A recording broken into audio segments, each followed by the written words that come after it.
여러분 안녕하십니까, 진성호입니다. 문재인 대통령이 의욕적으로 곧 서울 정상회의를 엽니다.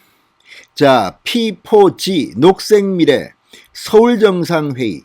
자, 당초 참석을 약속했던 바이든 미국 대통령이 불참할 것으로 보입니다.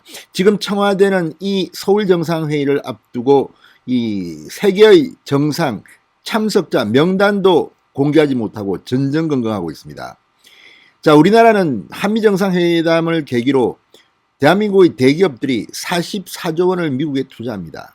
정말 엄청난 투자입니다. 그런데 문재인 대통령이 실제적으로 받아든 현금, 대한민국 국군 55만 명의 코로나 백신이 다가 아닌가 싶습니다. 물론 앞으로 이런저런 일을 하겠다, 이런 것들은 나와 있습니다. 그럼에도 불구하고 문재인 대통령은 웃지 못하는 이유가 이런 데 있는 게 아닌가 싶습니다. 자, 일본 스가 총리 역시 이 서울 정상회의에 불참을 통보했습니다. 자, 지금 현재 확정된 세계의 정상은 중국, 덴마크 정도밖에 안 됩니다. 자, 문재인 대통령 사실 이 녹색미래 이 부분에서는 국제적으로 별로 평가가 좋지 않습니다. 바로 탈원전 정책 때문입니다. 멀쩡한 나무의 산을 다 베어버리고 민둥산으로 밀어버리고 이런 것들도 지금 논란이 되고 있습니다. 환경부가 발끈하고 나섰습니다. 이런 가운데 열리는 이 녹색미래 서울 정상회담 상당히 힘들 것으로 보입니다. 진성호의 융단 폭격 시작합니다. 문재인 청와대를 융단 폭격합니다. 방송에 앞서 아직 진성호 방송에 구독자가 아니신 분들은 붉은색 구독 버튼 눌러주십시오. 더 좋은 방송으로 보답하겠습니다.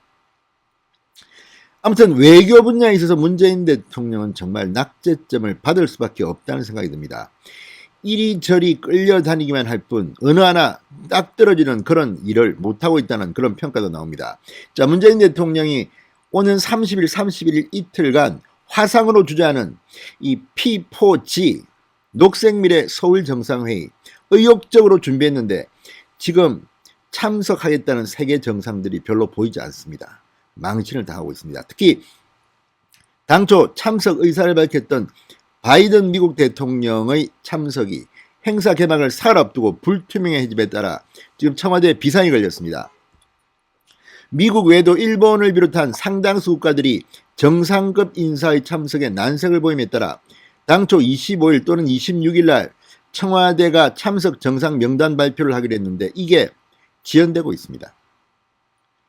이런 망신이 어디 있습니까? 이게 직접 서울을 방문하는 것도 아니고 화상회의입니다. 그럼에도 불구하고 문재인 대통령이 의욕적으로 추진하는 이 서울 정상회담에 왜 이렇게 사람들이 안 오겠다고 하는지. 자, 서울 정상회의 흥행 실패가 될 위기에 놓여 있습니다. 문재인 대통령은 지난 21일 백악관에서 열린 한미 정상 공동 기자회견을 통해 바이든 대통령님께서 P4G 서울 정상회의에 화상으로 참석하시는 것을 환영한다고 발표했습니다. 그런데 미국 측은 며칠 뒤 국내 사정으로 존 캐리 기후 특사가 참석하겠다는 뜻을 전해왔다고 조선일보는 외교 소식통의 말을 인용해서 보도했습니다. 바이든 대통령이 참석하는 화상회의 그리고 존 캐리 기후 특사가 참석하는 회의는 차이가 큽니다. 이름이 서울 정상회의인데 정상들은 안 오고 무슨 특사가 온다? 특사가 참석한다? 자, 바이든 대통령이 영상 메시지를 보낼 가능성은 있는 것으로 알려졌다고 하지만 이것은 다릅니다. 회의에 참석한다는 것과는 격이 다른 겁니다. 자, P4G 서울 정상회의는 우리나라가 개최하는 최초의 환경 분야 다자 정상회의로 청와대와 정부가 각별한 관심을 가지고 의욕적으로 추진해왔습니다. 근데 그동안 뭐 있는지 모르겠습니다. 자, 당초 지난해 6월 개최할 예정이었지만 코로나 사태로 1년 연기됐습니다. 이번 회의에는 11개 회원국 외 40여 개 국가와 UN, IMF, IMO 등 20여 개 국제기구도 참여합니다. 그러나 청와대는 자, 회의를 불과 사흘 앞둔 이날까지도 바이든 대통령을 비롯해 주요 참석자 명단을 확정해서 발표도 못하고 있습니다. 이게 무슨 창피입니까? 사흘 뒤인데. 자, 조선일보에 따르면 현재까지 참석이 확정된 주요 인사는 리커창 중국 총리, 메테 프리데릭슨 덴마크 총리 정도입니다. 자, 이거 정말 큰일 났습니다. 일본에서 스가 총리 대신 고이즈미 신지로 환경상이 참석할 것으로 전망됩니다. 일본은 당초 이 차관급인 환경성 부대신을 보내려고 했으나 이를 두고 다자간 정상회의에 부총리 장관급도 아니라 차관급 인사를 보내는 것은 경색된 한일 관계의 현주소를 보여준다는 비판이 나오자 참석 인사의 급을 한 단계 장관급으로 높인 것으로 보입니다. 당초 일본이 차관급을 본다고 해서 비상이 걸린 적이 있습니다. 자, 고이즈미 환경상은 기후변화 같은 스케일이 큰 문제를 다루려면 펀, 쿨, 섹시해야 한다. 이런 말로 세계적 관심을 끌었고 국내에서도 이 유명 인사가 이미 됐던 인물입니다. 자, 문재인 대통령은 오늘 공개된 이 정상회의 특별 영상에서 배우 박진이 방송인 타일러 라시와 함께 탄소 중립과 기후변화, 제로 웨이스트 실천 노력 등을 주제로 대담을 나눴습니다. 그런데 문재인 대통령은 환경 문제가 나오면 별로 할 말이 없을 겁니다. 지금 뭐 화력발전소 수출이니 뭐 탈원전이니 해서 정말 이 환경에 대한 관심, 탄소 중립이나 이런 쪽에서는 정말 낙제점을 받지 않는다는 비판을 여기저기서 받았습니다. 특히 국내에서도 정의당과 같은 곳에서는 문재인 대통령의 환경정책을 맹비난하고 있습니다. 구체성이 결여됐다는 겁니다. 자, 문재인 대통령은 지구 대통령이 된다면 내걸고 싶은 공약이 있느냐는 질문에 해양오염을 줄이는 것을 세계적 과제로 제시하고 싶다. 온실가스도 중요하지만 해양 쓰레기, 해양 폐기물이 굉장히 염려된다고 말했습니다.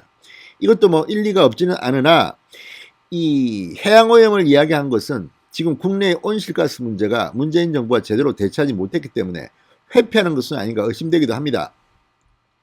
자, 그리고 제가 인생을 다시 산다면 나무를 전문으로 삼거나 또는 농사를 지으며 자유롭게 살고 싶다고 했습니다.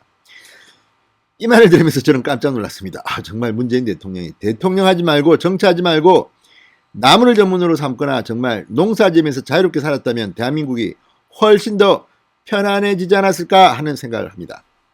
자, 어쨌든 포용적 녹색 회복을 통한 탄소 중립 비전 실현을 주제로 합니다. 그런데 우리나라는 지금 탄소 중립 비전 실현에서 상당히 문제점을 노정해서 문재인 정권이 비판받고 있기도 합니다. 그래서인지 참석이 저조한 게 아닌가 싶습니다. 자, 이번 정상회의는 코로나19 사태로 인해 화상회의로 진행됩니다. 자, 문재인 대통령은 30일 정상회의 공식 개회를 선포하고 이튿날 정상 세션에서 의장으로서 녹색 회복 탄소 중립에 대한 회의를 주재합니다. 서울 선언문도 폐시 때는 채택됩니다. 그런데 문재인 대통령이 이 환경 관련 회의를 주재한다는 것도 좀 어색해 보입니다. 아무튼 우리나라에서 열리는 이 환경회의인데 좀 더 많은 세계의 정상들이 참석해야 되는데 지금 서울 정상회의가 아니라 서울 무슨 장관회의, 아무튼 격이 떨어지고 있지 않나 상당히 걱정됩니다. 진성호의 융단 폭격이었습니다. 여러분 감사합니다.